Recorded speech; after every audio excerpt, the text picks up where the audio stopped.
सकाळची सुरुवात झाली गुढी पूजून.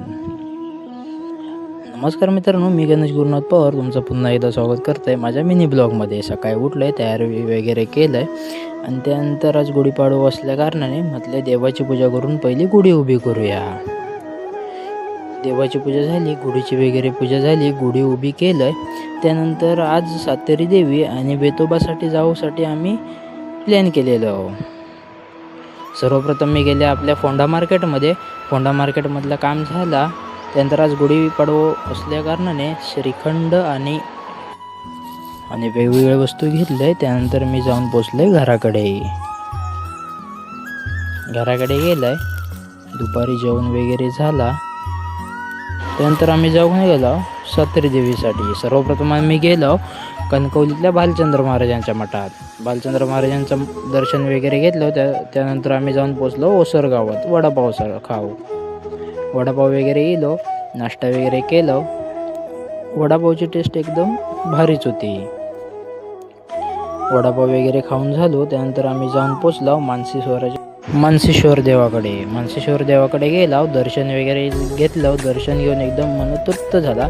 थोडेफार फोटो वगैरे काढलं. फोटो काढून झाल्याच्या नंतर पप्पांनी देणगी दिल्याच्या नंतर आम्ही जाऊन पोचलो श्रीदेव वेतोबाकडे.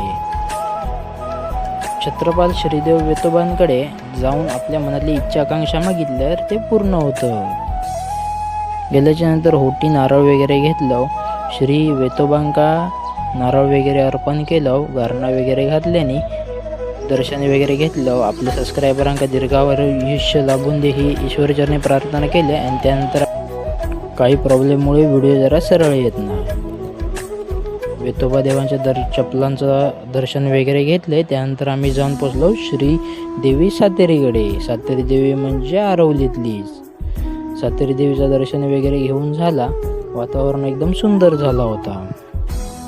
त्यानंतर आम्ही जाऊन निघालो ज्या ठिकाणी जत्रा त्या सातेरी देवीकडे, म्हणजेच महापंचा श्री शांतदुर्गा सातेरी देवीकडे.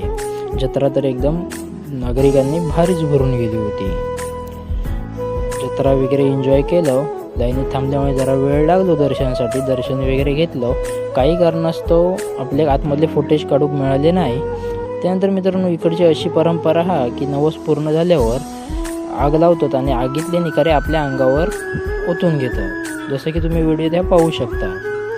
निकारे आपल्या अंगावरनं पूर्णपणे पडले की तो नवस आपलं पूर्ण होता असा म्हणला जाता. त्यानंतर दर्शन वगैरे सातेरी देवीचं घेतलं. माझ्या मनातली इच्छा आकांक्षा मागितली. त्यानंतर आपण योग निघालो घराकडे.